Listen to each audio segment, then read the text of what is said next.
Que Dieu vous bénisse tous, aimés de mon Père. Grâce à Dieu d'être ensemble en ce moment et méditer sur la parole de Dieu. La parole de Dieu est esprit et vérité. Lorsque nous buvons de la parole de Dieu, nous buvons de l'esprit de la vérité. Nous buvons de l'esprit de Dieu, de la vérité. Donc, cela doit toujours nous apporter des solutions, des résultats, des bénéfices. Donc, lorsque nous étudions la parole de Dieu, nous apprenons avec ce qui est arrivé dans le passé, avec des hommes de foi, des hommes qui étaient de la foi et qui pour une raison sont tombés. Donc, leur chute, Dieu l'a enregistrée, c'est écrit, pour que nous venions nous auto-évaluer. Notre intention ici est de vous mener à méditer, à peser, évaluer, à examiner les Écritures pour être aidé, pour voir où vous avez failli. Vous, moi, nous tous, où nous avons failli. Ce n'est pas pour nous condamner, rien de tout cela.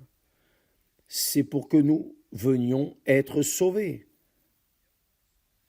C'est notre intérêt de mener la parole de Dieu pour sauver votre âme.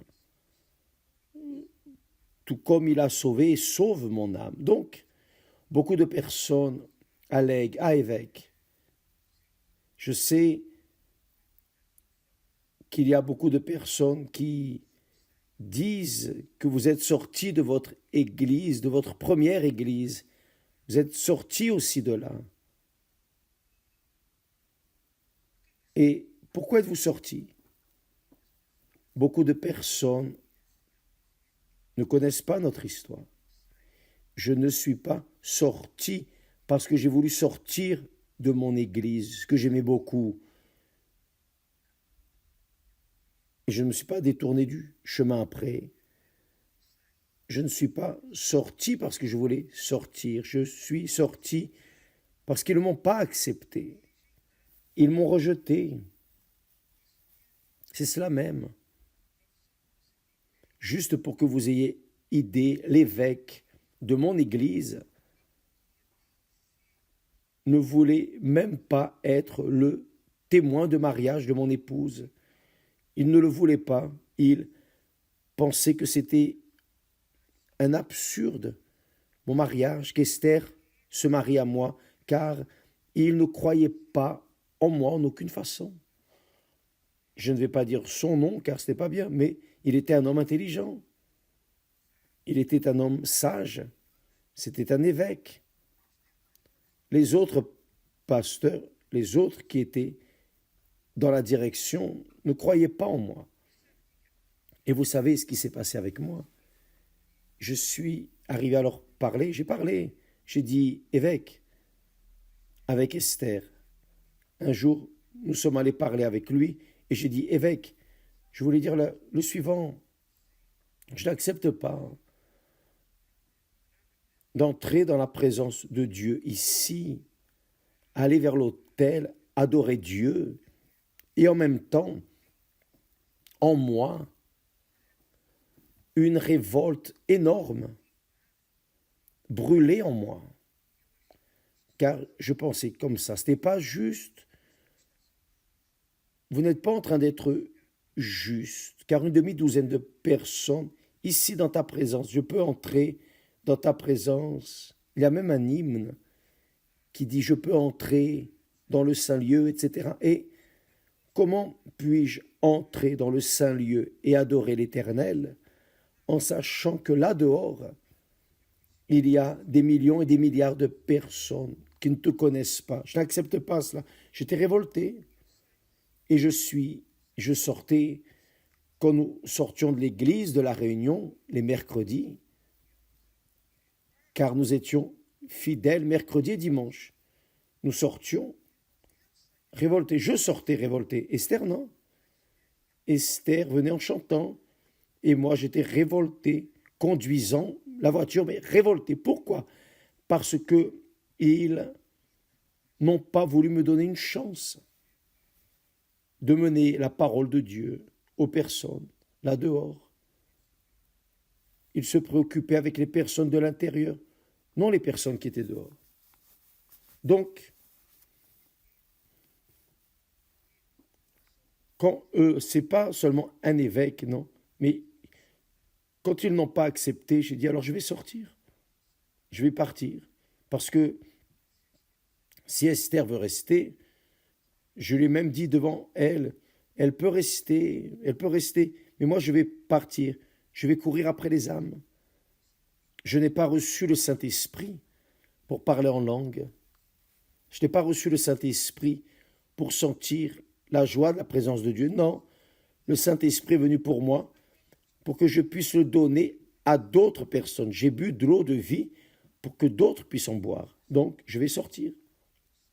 Et je suis sorti de mon église parce que j'avais soif d'âmes. Je voulais gagner des âmes. Et grâce à Dieu, Dieu a honoré notre sortie. Grâce à Dieu, parce que nous sommes sortis pour commencer à gagner des âmes. Et là est née l'Église universelle du royaume de Dieu. C'est pour cela que nous sommes sortis. Je ne suis pas sorti parce que j'étais révolté contre l'Église, non. C'est qu'ils ne voulaient pas. Ils m'ont dit devant moi, en la présence d'Esther, non, nous ne travaillons pas comme ça. Alors, d'accord, évêque, je suis sorti, d'accord. Grâce à Dieu, n'est-ce pas? Et je pensais ici, méditant, dans le cas du fils prodigue. Voyez, je ne veux pas ici laisser de commentaires contre ceux qui sont sortis ou qui vont sortir. Je sais que beaucoup vont sortir, vont continuer à sortir, mais leurs places respectives ne resteront pas vides, bien au contraire. Deux vont s'asseoir sur une seule chaise de tant de personnes qu'il y aura, car en vérité, mes amis, si vous évaluez bien les Saintes Écritures, vous allez voir que cela est arrivé dans le passé. Le Seigneur Jésus parle. Maintenant, je vais entrer ici sur un autre sujet. Nous parlons du Fils prodigue, mais j'aimerais vous transmettre ce que le Seigneur Jésus parle sur ceux qui sont appelés et le peu d'élus. Beaucoup sont appelés, mais peu sont choisis. Ne serait-ce pas une injustice? Non, non. C'est pour cela qu'il dit sur la semence, il parle de la parabole du semeur. Le texte dit que le Seigneur Jésus parlant, là en Matthieu, chapitre 13, verset 19, il dit ainsi, « Lorsqu'un homme écoute la parole du royaume et ne la comprend pas, le malin vient et enlève ce qui a été semé dans son cœur. Cet homme est celui qui a reçu la semence le long du chemin. » Donc, 4 semences, une seule a été choisie. 4 semences. Une semence est tombée au bord du chemin. L'autre a été semée parmi les endroits pierreux, l'autre semence parmi les épines, mais seulement 25%, un quart de la semence, un quart des personnes, ça c'est ma mathématique, un quart des personnes qui viennent à nous demeurent. Trois quarts, la majorité, part. Cela est toujours arrivé. C'est la mathématique de la semence, la mathématique du salut. Beaucoup sont appelés, peu sont choisis. Donc, le fils prodigue a passé par l'épreuve. Il connaissait son cœur, Dieu connaissait son cœur, Dieu savait qu'il reviendrait, Dieu savait qu'il serait fidèle, il était humble en esprit. Donc, parce qu'il a été humble d'esprit, il est évident qu'il a été sauvé. Il a été sauvé.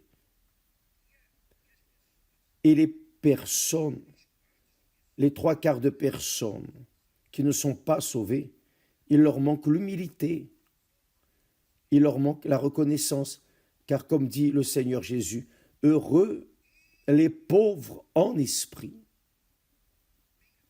Bienheureux, heureux sont ceux qui sont pauvres en esprit. Il traite ici de personnes qui reconnaissent leurs erreurs, leurs fautes, leurs failles, et confessent. Et Dieu donne la chance pour que cela arrive. C'est cela. Si la personne ne s'humilie pas, librement et spontanément, avec humilité, elle devra s'humilier par la douleur. Dans le cas du fils prodigue,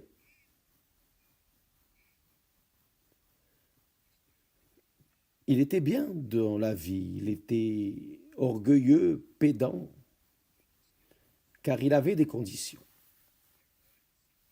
Et maintenant, recevant la moitié des biens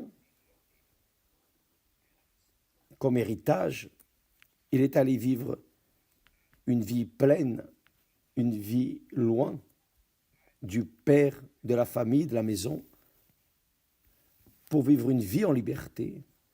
Quand la personne sort, par exemple, de l'Église universelle du Royaume de Dieu, quand ils sortent, quand les pasteurs sortent, les évêques, les épouses, etc., qui sortent, ils ne sortent pas par manque de quelque chose. Ils ne sortent pas pour le même motif que je suis sorti, non. Ils sont soutenus. L'Église paie le loyer, donne toutes les conditions pour que le pasteur survive, vive une vie digne. Mais ils sortent parce qu'ils veulent être seigneurs, maîtres, ils ne veulent pas être serviteurs. Ils veulent être servis. C'est la réalité. Je n'aime pas juger, mais la vérité doit être dite. Donc, ces personnes sortent, car pour un motif ou un autre, quel que soit le motif pour lequel ils sont sortis, ils sortent parce qu'ils ont été retirés. Ils font partie des trois quarts de personnes, 3 sur chaque 4 personnes sortent. Ils sortent car ils n'ont pas passé le test, ils n'ont pas été humbles en esprit. C'est cela. Donc, quand le fils prodigue est sorti de la maison, riche, plein, rempli,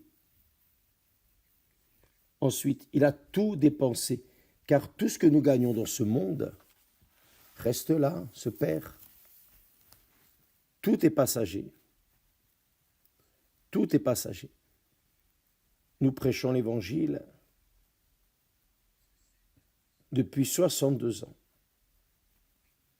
que je prêche l'Évangile. 62 ans.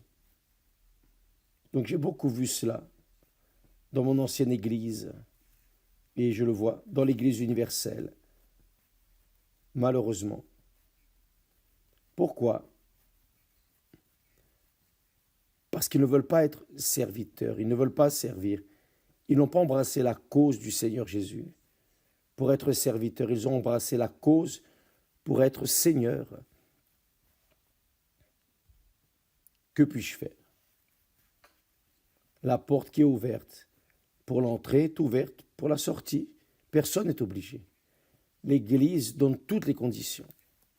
Ce que je n'ai pas eu, car personne ne m'a soutenu, personne n'a investi en moi, personne ne croyait en moi. Vous qui m'écoutez en ce moment, qui êtes une personne nulle dans ce monde, pour votre famille, la société, pour tous, j'étais ainsi. Vous vous souvenez que l'apôtre Paul dit que Dieu a choisi les choses folles, celles qui ne sont rien, ce que personne ne veut, pour confondre ceux qui pensent être quelque chose. Vous vous rappelez? Eh bien oui, j'étais l'une de ces personnes. Et vous qui m'assistez en ce moment, si vous êtes l'un des 4 qui a été choisi, alors vous pouvez être sûr que Dieu vous a choisi pour témoigner la résurrection du Seigneur Jésus dans ce monde. Donc l'Église universelle du royaume de Dieu appuie, elle croit, nous croyons dans les personnes, bien sûr. Vous vous rappelez que je vous ai dit que parfois, combien d'erreurs ai-je commises, car j'ai prêté l'oreille à la voix du cœur, du sentiment. Je pensais que la personne était de Dieu et j'ai promu un travail dans l'œuvre de Dieu. Et ils ont même occupé des positions importantes, ma position. Je suis arrivé à laisser ma position d'évêque principal à d'autres, mais ils n'ont pas soutenu. Pourquoi? Parce qu'ils n'ont pas été choisis. Le saviez-vous? Vous le saviez? Eh oui. Vous ne savez pas beaucoup de choses. Et ici, je ne parle pas de ce qui arrive, car je lave les vêtements sales à la maison. Donc, nous avons vu cela, nous voyons cela. Ceux qui veulent être seigneurs vont perdre. Ce sont les 3/4.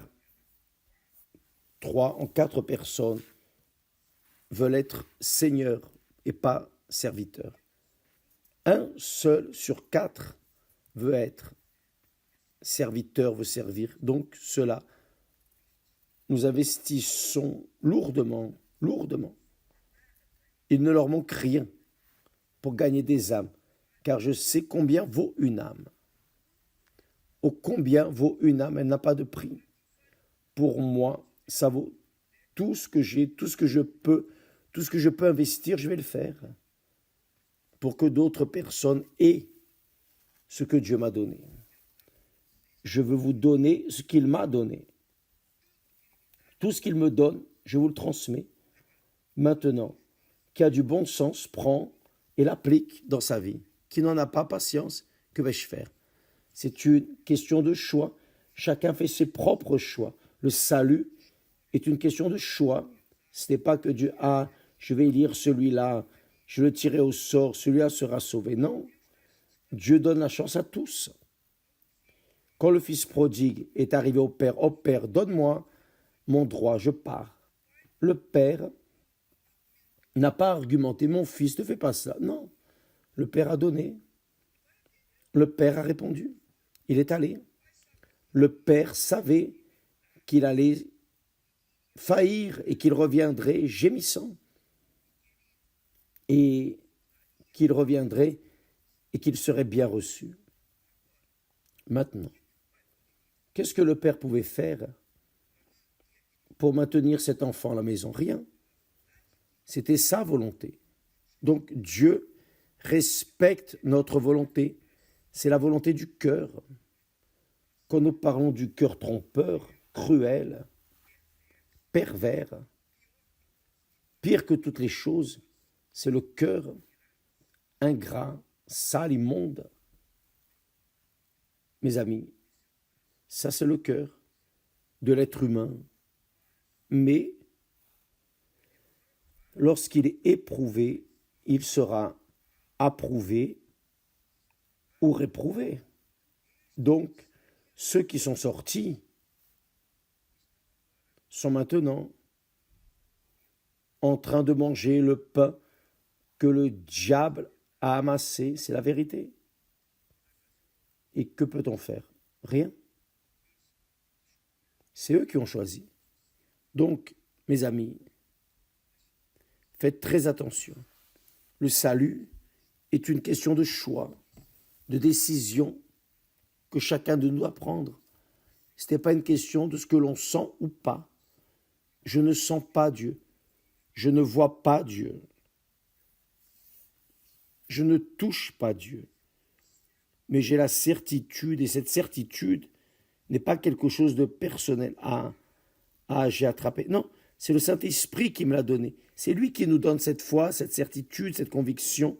Il me l'a donné pour que je puisse utiliser pour être sauvé et pour que je puisse aussi aider d'autres personnes à être sauvées. Donc,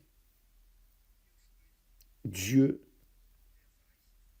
a dû emmener ce fils prodigue, manger avec les pourceaux, goûter la vie amère qui est de vivre loin de la maison, loin du Père, loin du Père. Mais il a dit, ce fils prodigue est arrivé au point de dire, il a pensé, il a évalué, il a raisonné. Maintenant, son estomac faisait mal car il n'avait rien à manger. Maintenant, il dormait avec les pourceaux. Maintenant, il passait des besoins vraiment. Et Dieu a permis qu'il arrive à son désert pour tomber en soi, pour qu'il pense, raisonne. Et c'est ce qui est arrivé. Car il dit,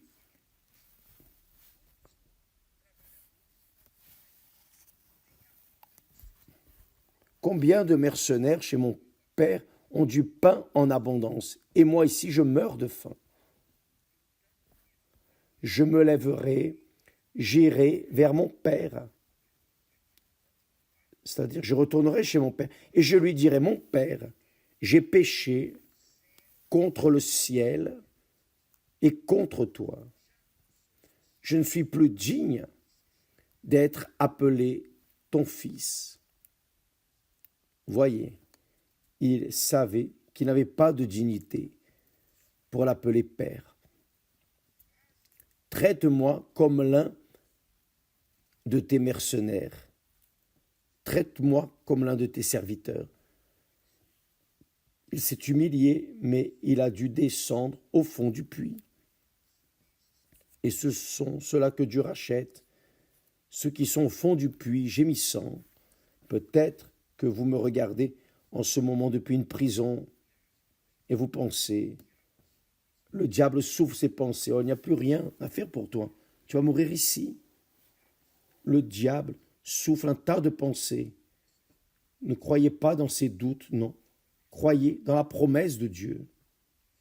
Dieu parle à tous, que vous soyez dans une prison, un hôpital, une clinique, à la maison, gémissant, peu importe ce que vous avez fait ou n'avez pas fait, ce que vous avez fait d'erroné, ce que vous n'avez pas fait qui était correct, ce qui compte, c'est le suivant. Si vous raisonnez, pensez,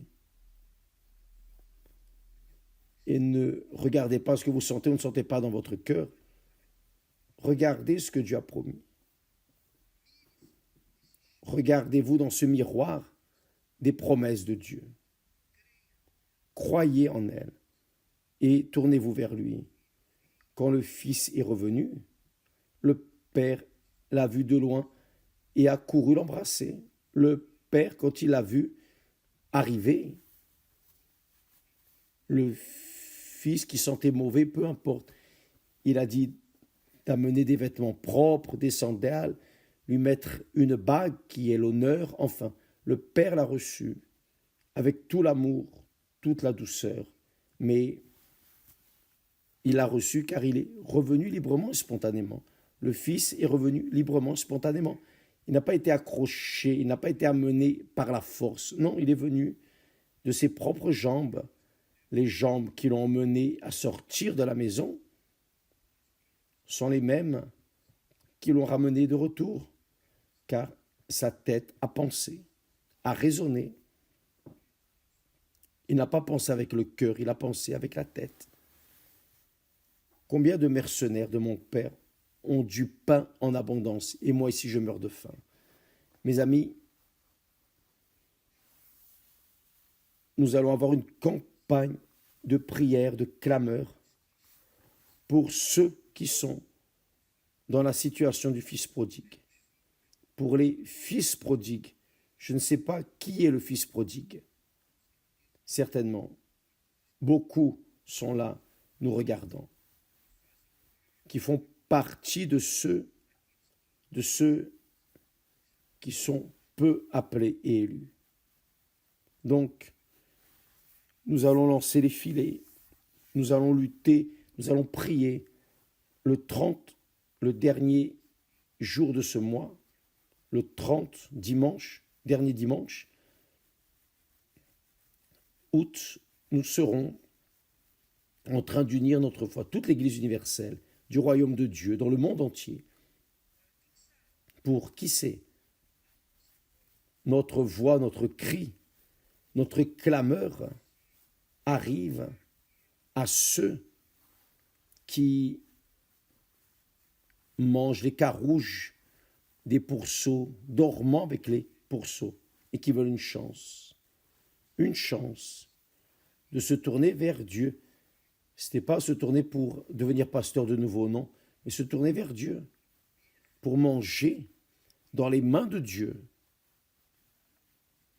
Nous allons travailler pour cela, pour ceux qui veulent revenir au premier amour. Que Dieu vous bénisse. Demain, nous parlerons au sujet de cela. Des nombreux qui sont appelés, des peu qui sont élus. Que Dieu vous bénisse et à bientôt au nom du Seigneur Jésus. Amen.